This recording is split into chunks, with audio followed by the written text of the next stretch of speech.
Muito boa noite aos 7, bem-vindos e obrigada por estarem connosco na edição da Noite da SIC Notícias. Évora Brás Pinho, vou começar por si e vou pedir a todos algum poder de síntese para conseguirmos render ao máximo a nossa próxima hora. Neste momento, para começarmos a nossa conversa, queria uma reação de cada um à vontade demonstrada hoje pelo Presidente da República em assumir a responsabilidade pela exploração e pela escravatura no período colonial.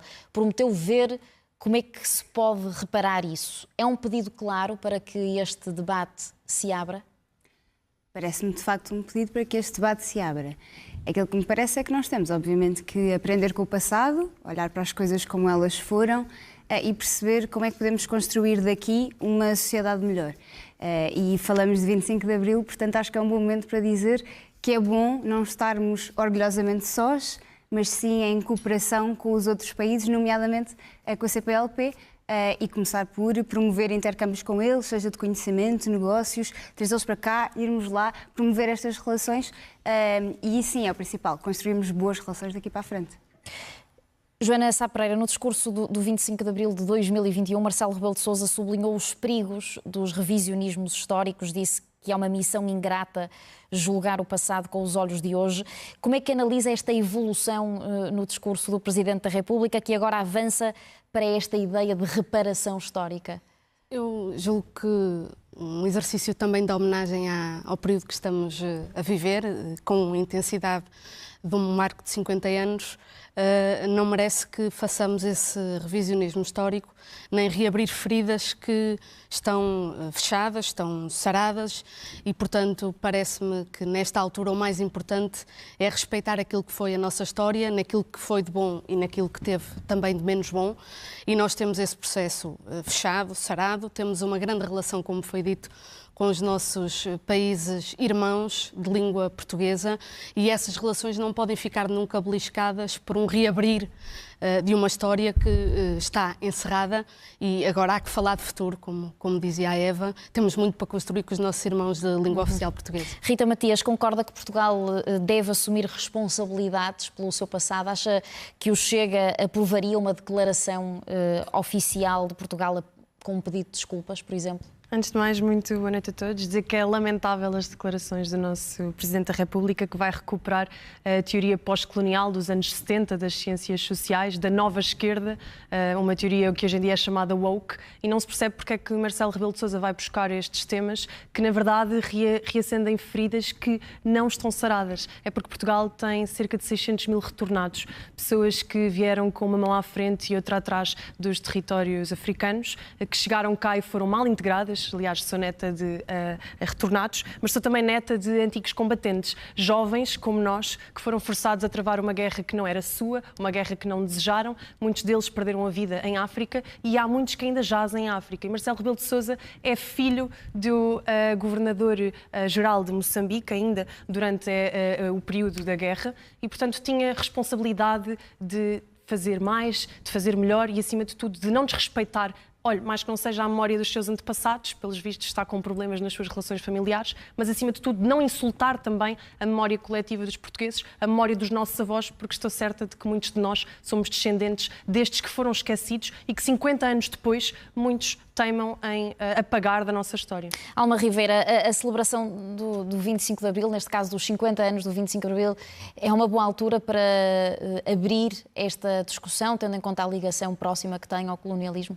Boa noite. De facto, o 25 de Abril fez-se de muitas lutas que se juntaram e de muitos movimentos e muitas aspirações que desaguaram, digamos assim, nessa manhã libertadora. Mas a luta anticolonial, a luta pelo fim da guerra colonial, pelo fim da participação das tropas portuguesas, de muitos jovens, mais jovens do que nós que aqui estamos neste painel, foi uma parte importante dessa luta. E, portanto, há o mérito de se voltar a colocar em cima da mesa também essa dimensão do que foi a luta contra o fascismo, que teve essa dimensão muito viva e que merece que hoje não esqueçamos os horrores do colonialismo, não esqueçamos aquilo que significou para o povo português, porque de facto o povo português não beneficiou disso. Quem beneficiaram foram os monopólios que na altura dominavam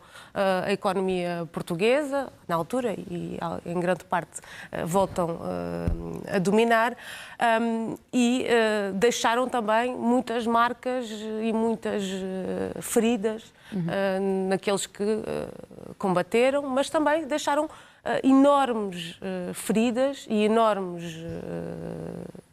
déficits. Que estão ou não saradas?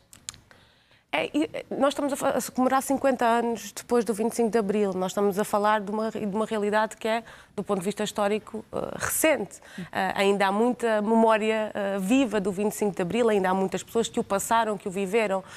E, portanto, essa memória daqueles que lutaram em Portugal para acabar com o colonialismo, para acabar com a opressão desses povos, pela independência desses povos, e o povo português foi, a determinada altura, determinante para que Portugal assumisse uma posição de respeito pela independência dos povos. Tudo isso ainda está vivo e deve ser... Bernardo Blanco, qual é a sua leitura ou a do seu partido a esta tentativa de justiça histórica pelos males da escravidão, neste caso? Boa noite a todos. Olá, Nelma. Eu começo por dizer talvez algo que antes do 25 de Abril não pudesse dizer. É que estas declarações do Sr. Presidente da República pareceram-me um disparate. E são lamentáveis. Penso que provavelmente, imagino que num contexto mais íntimo foram ditas e proferidas, talvez para agradar alguns jornalistas brasileiros, de uma certa esquerda mais sectária, que pudessem estar no evento, mas não me parece que o Sr. Presidente possa ter deste tipo de conversas, porque é exatamente Presidente da República Portuguesa. Acho que não tem qualquer sentido. Era o mesmo que nós agora, quer dizer, ao limite, começássemos a pedir indenizações e reparações aos franceses pelas invasões ou até aos espanhóis, e por aí além acho que não tem qualquer tipo de sentido. Há certamente factos históricos lamentáveis um pouco pelo mundo todo.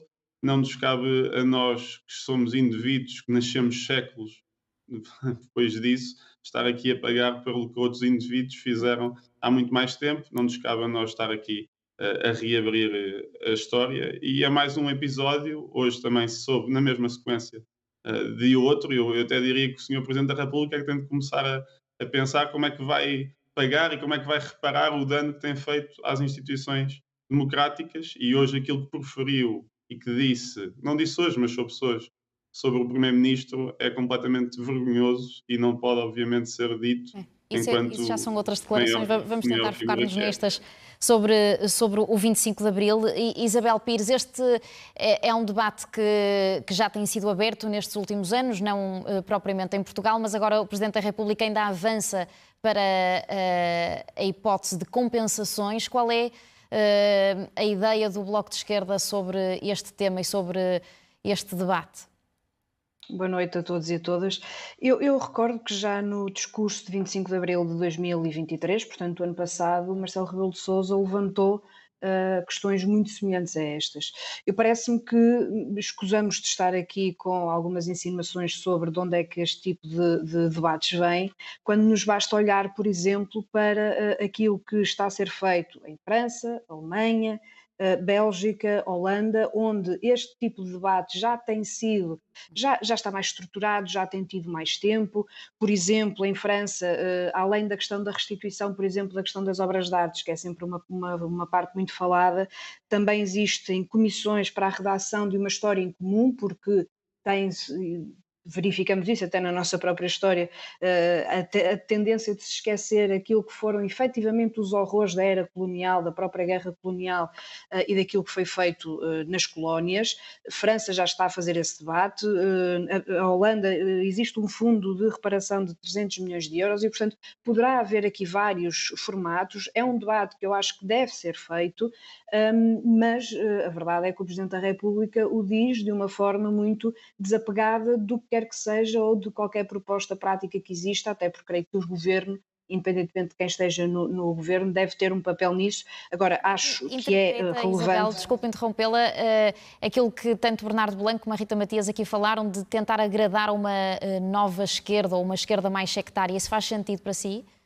Não me parece que França ou Holanda tenham governo especialmente de esquerda, bem pelo contrário. E este debate está a ser feito e existem comissões que neste momento estão a trabalhar isso e não são de todo nos últimos anos países que tenham governos de esquerda, muito pelo contrário.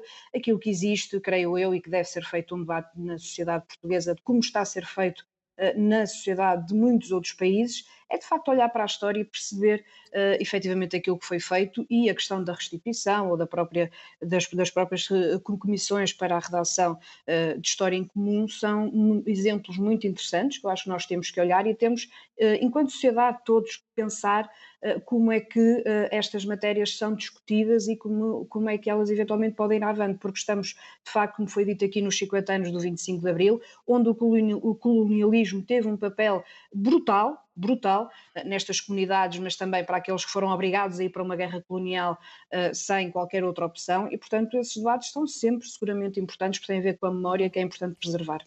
Paulo Moacho, boa noite. O LIVRE concorda com eventuais compensações de Portugal pelo seu passado? Muito boa noite, obrigado. Bom, em primeiro lugar é importante ter este debate. É um debate que, como já foi dito, está a ser tido em vários países. Não são só países com governos de esquerda que trazem este debate e, ao contrário daquilo que foi dito, não é um debate que surja de situações que acabaram há séculos, bem pelo contrário. O Império Colonial Português acabou há 50 anos. Nos anos 60 ainda havia uma coisa que era o Estatuto do Indigenato. E, portanto, isto são questões que ainda têm marcas em Portugal, ainda têm marcas nos países africanos que são ex-colónias portuguesas e, portanto, é um debate que é importante que a sociedade portuguesa tenha e, enfim, no meio de tantas declarações que o Presidente deu, pelo menos essas podem ter esta virtude de despoltar este debate. Como é que depois se faz esta reparação é uma questão que também tem que se debater, não é? Quer dizer, há muitas formas de o fazer, aliás, em algumas situações Portugal já o fez, por exemplo, a lei dos sefarditas com todos os problemas que possa ter. Foi também uma forma de fazer uma reparação histórica a uma comunidade historicamente perseguida, e aí sim, de situações que aconteceram há muitos séculos, mas é efetivamente importante que se faça este debate, não esquecendo que uma das razões que despoltaram o 25 de Abril e que despoltaram a revolução que conseguiu libertar Portugal do regime fascista foi a questão colonial. Foi a guerra colonial que durante mais de uma década obrigou jovens portugueses a irem para a África matar outras pessoas contra a sua vontade, que fez milhares de pessoas sair do país para fugir precisamente dessa guerra e, portanto, não são feridas que estejam saradas. E também não as vamos sarar fingindo que estas questões não existem. Vamos sará-las discutindo, conversando, dialogando, falando com estes países, com a sociedade civil destes países, com os representantes destes países e assim criando essa comunidade. Vamos agora avançar para uma nova ronda. Eva Brás Pinho tem 24 anos, é a mais nova deste painel, não tem sequer uma memória aproximada do que foi viver em ditadura, nem da altura da Revolução. Pensa que a democracia e a liberdade são igualmente valorizados por quem não viveu de outra forma, se não esta? Bom, precisamente por ter 24 e não ter experienciado isto, não sei dizer com certeza se vemos da mesma forma que quem passou por isso. Mas o que consigo dizer é que a Rita há pouco falava de ser neta de retornados. Eu sou, por exemplo, neta de 2 avós comunistas, curiosamente, e que viveram a experiência do antigo regime, que viveram o 25 de Abril e cresci a ouvir falar sobre o grande dia da Revolução e, portanto, de alguma forma, eu acho que nós jovens, apesar de não contactarmos diretamente com aquela realidade, é-nos passado, seja na escola, é-nos passado ainda por pessoas que viveram estas experiências na primeira mão. É uma coisa que, aliás, me comove e que tenho alguma pena e, eventualmente, vamos deixar de ter jovens a contactar diretamente com quem experienciou aquele dia. Mas eu acredito que nós sabemos, não só porque ouvimos de quem viveu esta situação, mas também porque nenhum ser humano gosta de experienciar falta de liberdade. Já para não falar que continuamos, infelizmente, a ter no mundo vários exemplos de ditaduras, vários exemplos de restrições à liberdade. Portanto, eu estou em crer que os jovens têm a plena noção daquilo que é viver, ou a possibilidade de viver sem liberdade e sem democracia. Agora, é certo que é preciso ter a consciência de que são direitos e objetivos que precisam de ser preservados e que temos que continuar a lutar por eles. Não estão todos os garantidos. dias. E sem dúvida. Joana Sá Pereira, acha que a democracia é devidamente valorizada pelos jovens que nunca sentiram falta de liberdade? Bom, eu acho que quem viveu em ditadura e quem lutou pela liberdade tem certamente uma compreensão diferente daquela que nós hoje podemos aqui ter, porque, enfim, viveu na pele um conjunto de contextos que hoje para nós são impensáveis. A tortura, a prisão política, ir para uma guerra que consideravam injusta, muitos não regressarem. E, portanto, todas essas experiências que, felizmente, nós não vivemos nem sequer de perto, condicionam a forma que as pessoas têm de ver a importância da liberdade. Agora, quem tem empatia pelo outro, quem estuda a história do nosso país, não desvaloriza a importância desta data da fundadora da democracia em Portugal. E, portanto, eu acho que mesmo a nossa tenra idade não nos impede de continuar a garantir a liberdade que outros, de forma corajosa, há 50 anos precisamente conseguiram conquistar em Portugal e, portanto, nós hoje temos essa missão de continuar a defender as muralhas desta cidade e de proteger a liberdade para que ela, que não é sempre, não podemos dar como plenamente adquirida, mas acentuar hoje e nesta altura especial a importância de sermos livres aqui no nosso país. Rita Matias, muitas vezes ao Chega é associada a uma ideologia mais conservadora. André Ventura há uns anos até usou o lema de Salazar, Deus, Pátria, Família, e acrescentou na altura trabalho. A Rita, com 25 anos, vê alguma vantagem no período pré-25 de Abril?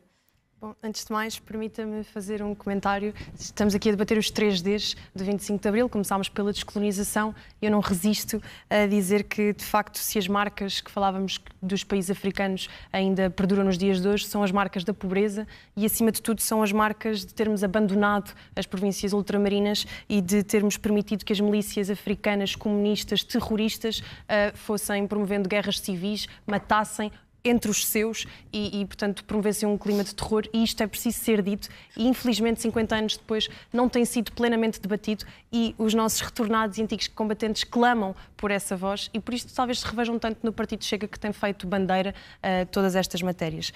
Em relação ao que perguntava, acho que o Partido Chega é um partido com 5 anos, não pode ser conotado com qualquer tipo de saudosismo de um antigo regime. Tenho 25, não tenho qualquer conotação nem experiência nem memória, mas creio que ainda é preciso fazer muito pelo segundo D que falava, de democratizar e poder afirmar publicamente que se crê em Deus, que se defende e ama uma pátria, que se promove os valores da família e do trabalho, é também um passo de alargar o debate público, de poder permitir novas vozes que foram censuradas num regime que foi enviesado à esquerda no pós-25 de Abril e, por isso, libertar alguma direita que se moderou, que se amordaçou e que teve medo de dizer que era direita por complexos e por culpas que não trouxeram. E da mesma maneira que eu digo que não tenho que pagar por culpas de há 500 anos atrás porque não fui em caravelas descobrir o que quer que seja, também não tenho que responder por culpas de um regime que não vivi, do qual não fiz parte e do qual não tenho saudades. E, portanto, penso que o Chega é fundamental nesta hora e talvez por isto os jovens também correspondam de forma tão positiva a este partido e adiram tanto a esta mensagem.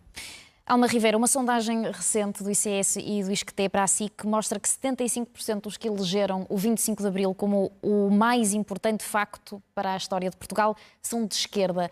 Isto surpreende-a? Os jovens, pensa na sua perspectiva, claro, são mais ligados ao 25 de Abril ideologicamente à esquerda?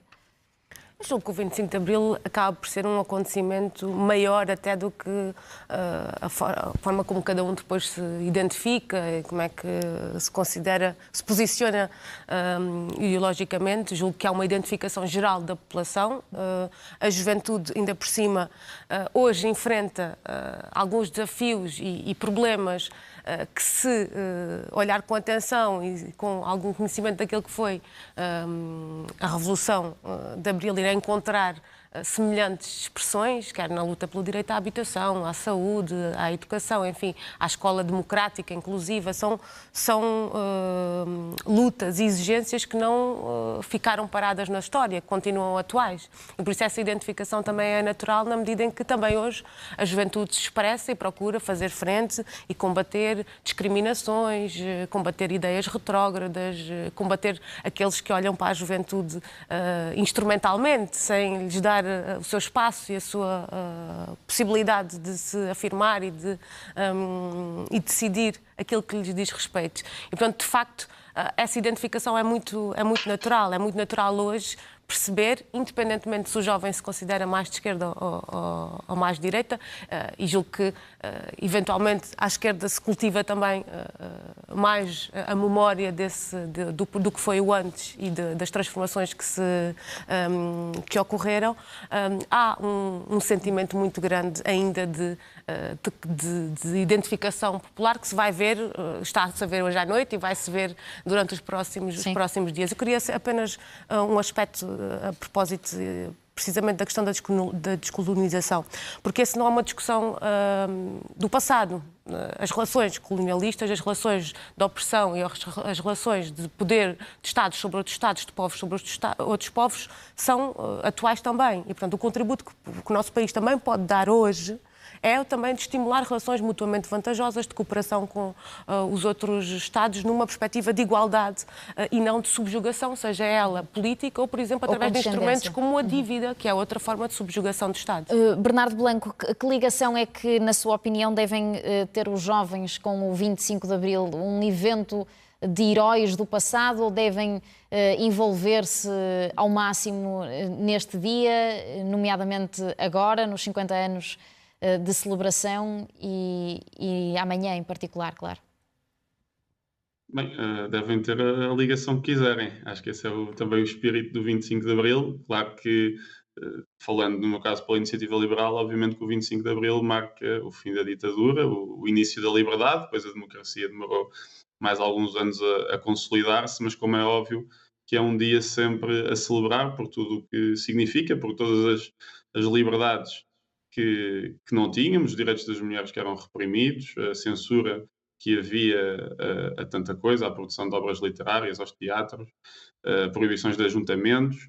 Por isso, tudo isto é contrário ao principal valor que a Iniciativa Liberal defende, que é, obviamente, a liberdade, e por isso estamos, obviamente, indiscutivelmente melhor, mas acho que é também consensual dizer que não estamos no nível de desenvolvimento do terceiro D que gostaríamos de estar, sobretudo face a outros países europeus, porque depois dessa revolução deu-se também uma expectativa de desenvolvimento que depois não foi totalmente cumprida, acho eu. Depois tivemos ali um salto na década seguinte e também com a adesão agora à União Europeia, mas parece-me que há ainda uma expectativa legítima dos portugueses de terem uma democracia liberal, neste caso liberal no sentido de liberalismo político, que seja tão desenvolvida em termos económicos e sociais como as outras democracias europeias, e isso infelizmente ainda não se tem visto, e Portugal continua bastante atrasado face à Europa Ocidental, que é aquela com a qual se deve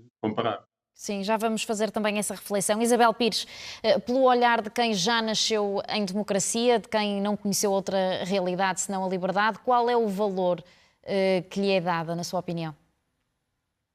Bem, eu creio que é um valor imenso, não é? Ou seja, como bem disse, tenho 33 anos, vivi sempre em democracia, mas os meus pais ainda viveram na altura da ditadura e, portanto, sempre nos incutiram, a mim e ao meu irmão, os valores, a importância de valorizar esta memória de uma luta que foi conjunta e que nos trouxe, de facto, a liberdade. E nos 50 anos, agora que celebramos os 50 anos, este ano em particular, tem-se tentado debater muito qual é que foi, de facto, a data fundadora da democracia. Eu creio que não pode haver dúvidas e inclusivamente o estudo que aqui referiu do ICS e do ISCTE é bastante... Para mim não é surpreendente, porque a ideia que eu tenho é que, de facto, independentemente de alguma falsa ideia que por vezes se tenta criar de que os jovens não estão interessados e que não participam, eu creio que esse estudo revela aquilo que muitos de nós mais jovens já sabiam, ou seja, as pessoas valorizam muito o 25 de Abril, porque não tendo vivido em ditadura, aquilo que se conhece do que são as ditaduras, leva-nos, de facto, a valorizar muito aquilo que tantos fizeram para que hoje, enfim, pudéssemos estar a ter este debate onde existem tantas mulheres que foram deputadas ou são deputadas, por exemplo. Acho que algo que era absolutamente impossível, ou que a própria Nelma possa estar aqui também em liberdade, ou que possamos ter aqui ideias tão distintas quanto termos um partido atualmente que usa exatamente os mesmos slogans que eram utilizados na altura da ditadura e que eram utilizados por outras ditaduras já agora a nível europeu. E, portanto, a liberdade trouxe-nos isso e eu creio que o 25 de Abril trouxe-nos essa liberdade. Eu creio que toda a gente, a grande maioria da população portuguesa, os jovens incluídos aqui, valorizam muito essa capacidade que existiu de criar uma sociedade que de facto pudesse crescer a partir daí, pudesse ter estes valores de liberdade, de solidariedade, de democracia, de respeito pelo próximo, que isso é um aspecto muito importante, e a memória e o facto de nós ainda darmos tanta importância à celebração de uma data como o 25 de Abril, é porque a memória histórica é mesmo muito importante, especialmente quando nós olhamos para o futuro. Sem conhecer o passado, nós não conseguimos olhar para o futuro. Isto às vezes parece uma frase feita, mas de facto é muito importante manter estes momentos de valorização histórica, da memória histórica, e não de tentar criar uma nova narrativa sobre qual é que foi o momento fundador da democracia em Portugal. Sim. E esse momento foi o 25 de Abril. Paulo Moacho, algo que nessa sondagem é absolutamente unânime, ou praticamente unânime, é o orgulho na forma como a transição de regime foi feita. Pensa que esse exemplo dado há 50 anos é hoje valorizado pelos jovens? É e deve continuar a ser, não é? O 25 de Abril foi uma data absolutamente ímpar na história de Portugal. E se compararmos com muitas revoluções, muitas mudanças de regime feitas em vários países pela Europa e pelo mundo fora, não há um dia em que, enfim, tantas coisas más tenham terminado e tantas coisas boas tenham começado. Isso é absolutamente fundamental e é importante que se passe isso para as novas gerações. Tem sempre sido passado ao longo dos tempos, e há muito poucos países também que tenham conseguido fazer essa transição de uma forma pacífica. Houve mortos, é um facto, mas enfim, a situação não foi aquela que poderia ter sido e que teve que ser noutros países, e isso é algo que deve ser também valorizado.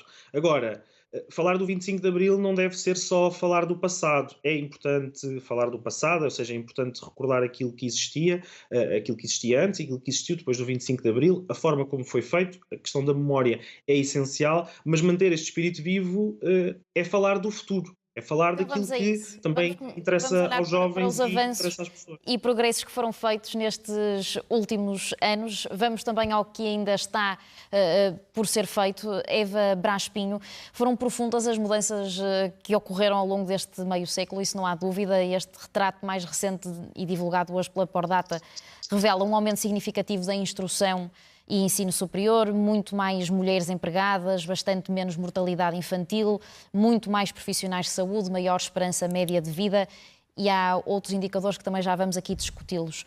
Portugal é hoje um país plenamente democrático? Essa pergunta eu não sei se consigo responder de forma taxativa. Acho que a democracia é uma construção constante, porque tem várias vezes ameaças, e nós temos de facto de estar alerta para garantir que continuamos a segurar o forte e a promover estes valores base. Agora, uma coisa que é verdade, apesar de termos evoluído muito, mal seria se em 50 anos de evolução de uma sociedade como um todo não tivéssemos progredido. Também é verdade que eu acho que hoje percebemos que a liberdade vai além daquilo que é a liberdade formal que se procurava com o 25 de Abril. No 25 de Abril procurava-se que o Estado parasse de interferir com a vida das pessoas nas coisas mais básicas, como o direito a conversar, o direito a pensar, o direito a reunir, as liberdades mais básicas. E eu penso que o 25 de Abril nos trouxe, de facto, eu valorizo até mais a liberdade para pensar, a liberdade para ter o pensamento crítico, porque a instrução existia até alguma no antigo regime, as pessoas não eram livres para conseguir pensar criticamente aquilo que ouviam e que lhes era ensinado. E penso que hoje percebemos que, além da liberdade do Estado não interferir na nossa vida quando nós estamos a construir o nosso sonho de vida e a nossa vida, está também numa liberdade material. porque eu acredito que ninguém é verdadeiramente livre quando não tem uma casa para viver. Ninguém é verdadeiramente livre quando tem salários tão baixos que não nos permite fazer mais nada na vida a não ser trabalhar e sobreviver. Ninguém é verdadeiramente livre quando não consegue escolher entre duas coisas porque está resignado a apenas uma. E, portanto, esta liberdade financeira que os jovens, por exemplo, a nossa geração, de facto não tem. Há pouco falávamos se os jovens sabem o que é viver sem liberdade.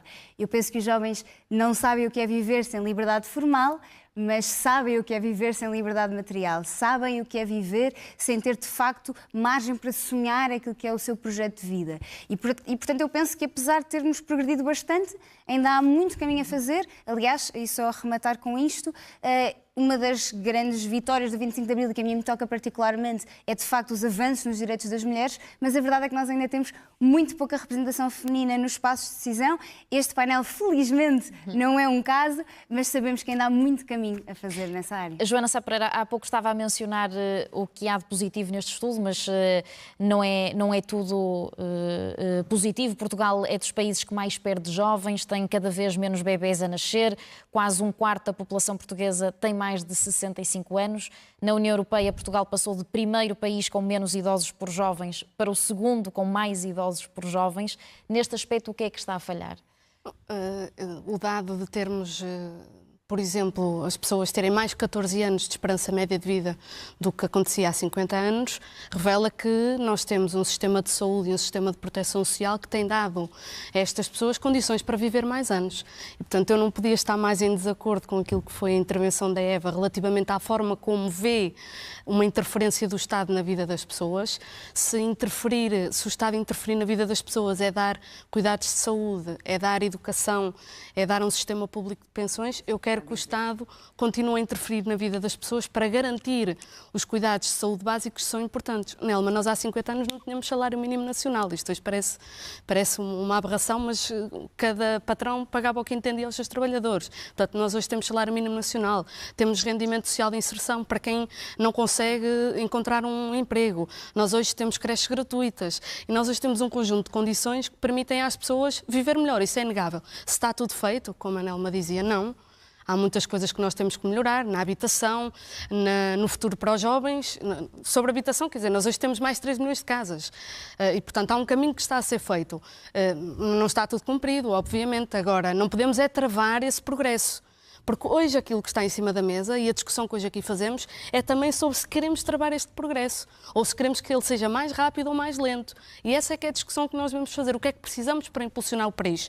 Para ter menores salários, para os jovens serem felizes aqui, para encontrarem casas. Essa é que é a discussão que nós temos que fazer. Não é falar de procurar fomentar divisionismos que não existem na sociedade portuguesa entre os bons e os maus, como se os portugueses se dividissem entre aqueles que são bons e aqueles que são maus, entre visões como nós ouvimos aqui hoje, de procurarem um individualismo como uma espécie de modo de vida, uma competição entre as pessoas para ver quem consegue lá chegar. Essa não é a forma como nós vemos a sociedade de hoje, nem foi a forma que os nossos capitães de Abril viram, porque se eles tivessem sido individualistas, com certeza não tinham saído de casa.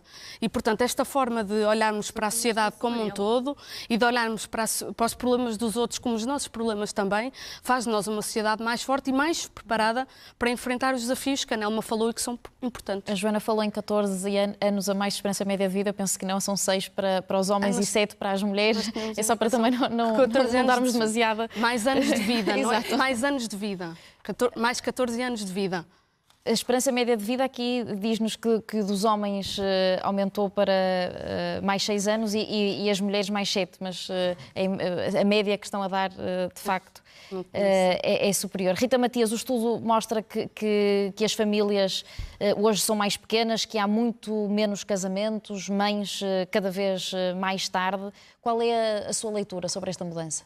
Bom, a leitura é que, de facto, o terceiro D, para percorrermos todos, o D de desenvolver, fica por cumprir. Claro que temos um país muito mais desenvolvido do que aquele que tínhamos no antigo regime, claro que sim, como é muito mais desenvolvido agora do que era no tempo do Marquês de Pombal, e do que era no período de viriato. E ainda bem que o país continua a crescer e a mudar, mas ainda continua a ser insuficiente. André Ventura, a semana passada, tinha um discurso na Assembleia da República que me parece profundamente atual. É que no fim do dia, amanhã vamos estar a falar sobre chaimites, sobre cravos, etc., mas vai chegar a hora em que os portugueses se apercebem que é 25 de Abril, é fim do mês, têm contas para pagar e o salário que têm é curto para todas as responsabilidades que assumiram, eventualmente estão sufocados com o crédito à habitação que têm dificuldades em constituir família, queriam ter 3 filhos, mas têm que se ficar pelo filho único, porque infelizmente não têm condições para prover uma vida digna para mais filhos, e isto tudo mostra-nos que nós deveríamos de fazer mais, mas fazer mais e melhor e dar mais condições para que as famílias se desenvolvam, para que os portugueses possam ser felizes em Portugal,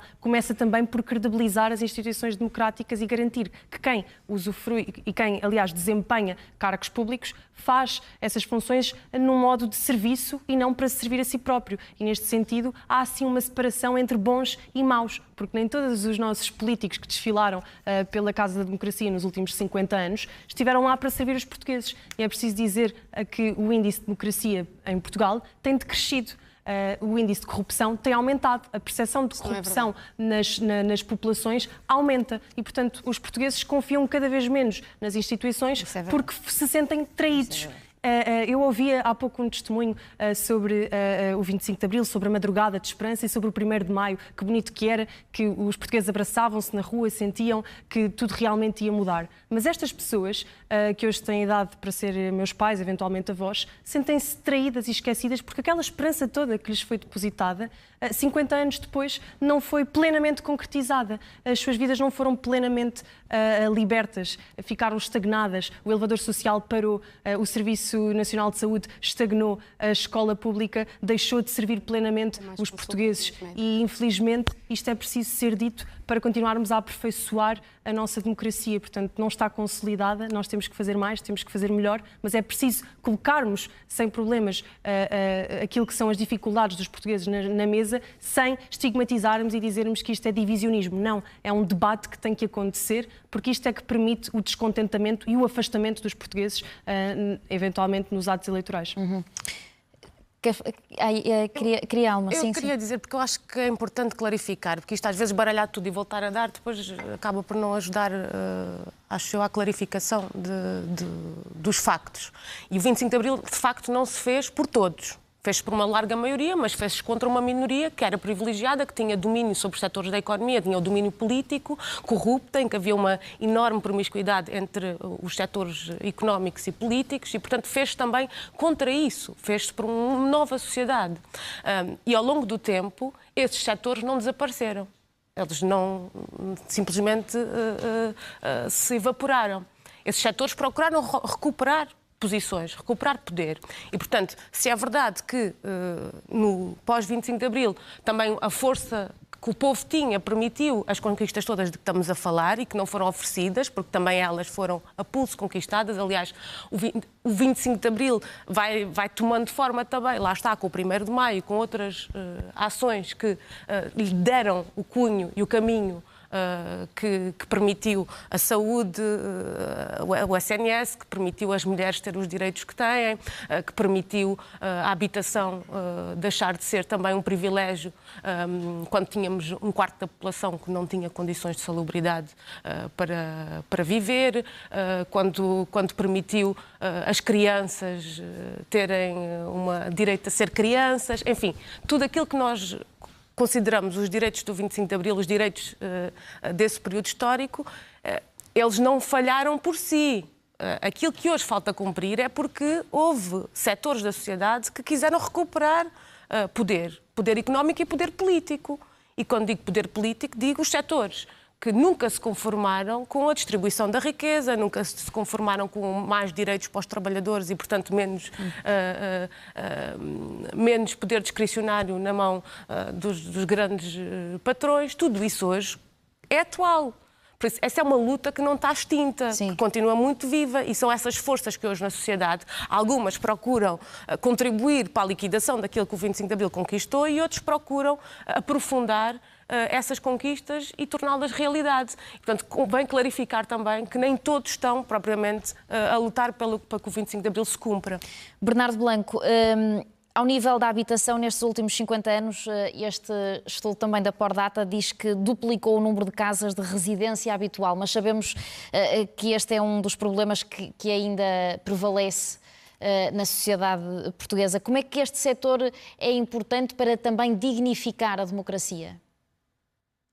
Bem, primeiro a população também aumentou, não é? E depois convém aqui referir outro facto muito importante, é que há certamente muitas casas vazias.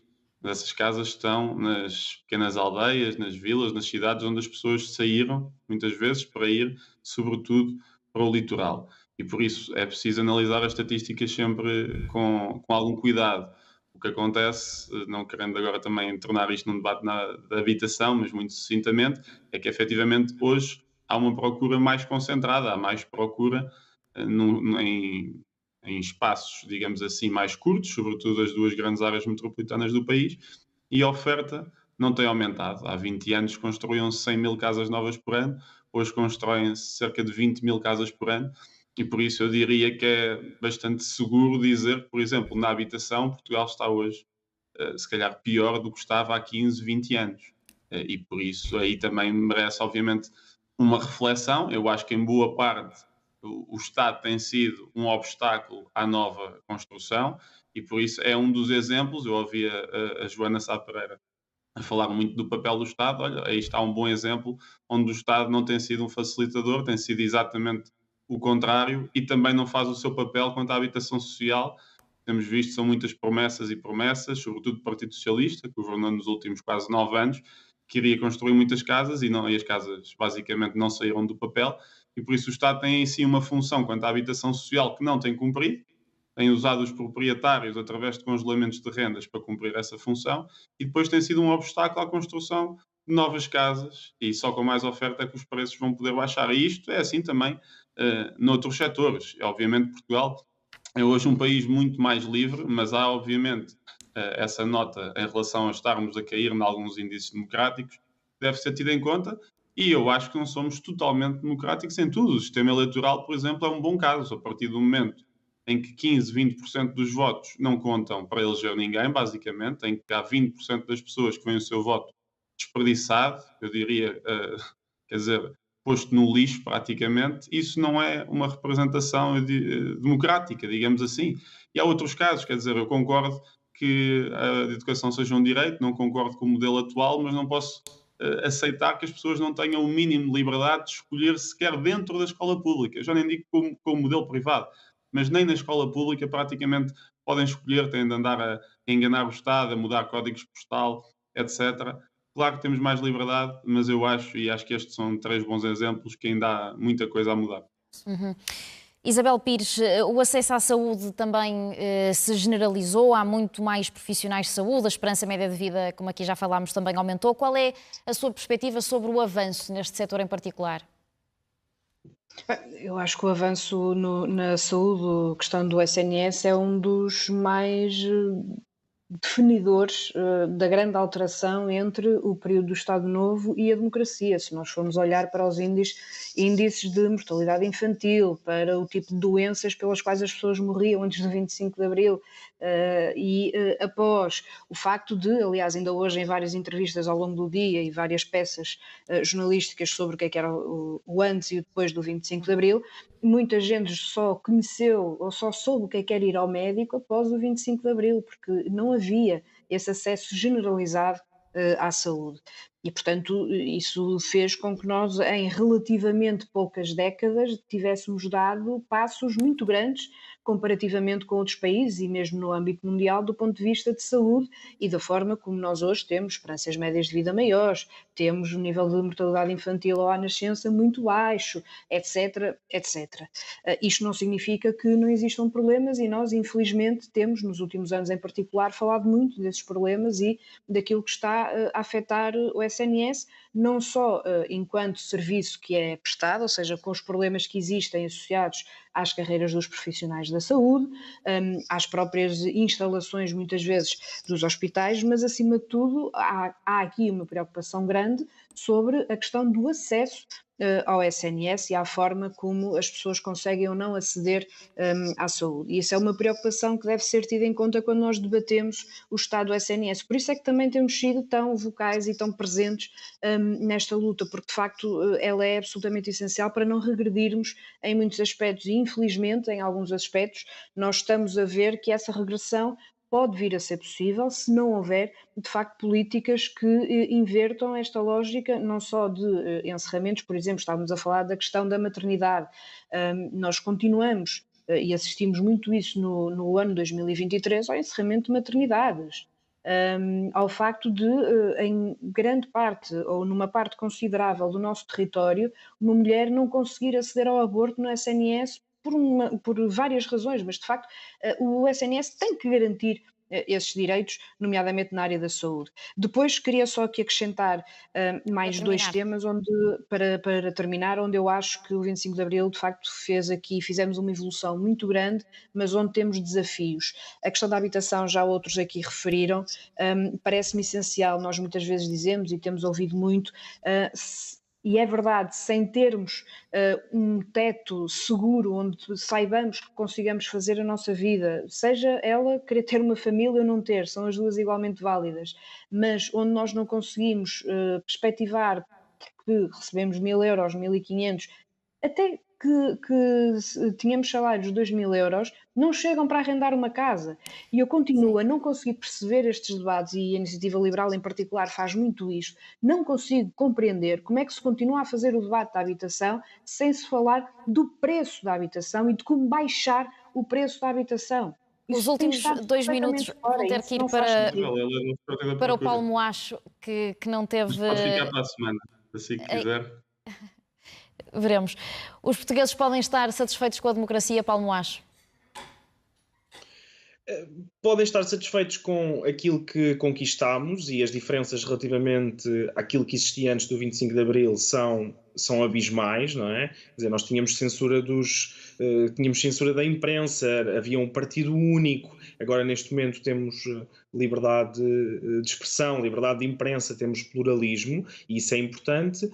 Não quer dizer que, e normalmente quando se faz estes debates também quase que o 25 de Abril é uma data que se cristaliza e portanto tudo aquilo que ali se conquistou já não se muda. A verdade é que, e a deputada representante do PCP, Alma Rivera, também falou nessa questão. A realidade é dinâmica e, portanto, foi evoluindo ao longo destes 50 anos. Aquilo que existia há 50 anos, quando o sistema democrático se criou, talvez fosse suficiente. Neste momento, nós já precisamos de muito mais. E muito mais que, muitas vezes, até a própria Constituição o prevê. A própria Constituição fala numa democracia participativa e não meramente numa democracia representativa. Portanto, há muito mais que nós podemos fazer para envolver os cidadãos na democracia. Esta questão que o deputado da Iniciativa Liberal também referiu é uma questão que nós acompanhamos, quer dizer, a questão do círculo de compensação, do desperdício de votos que existe nos círculos mais pequenos, é uma questão que mina a democracia e que mina a confiança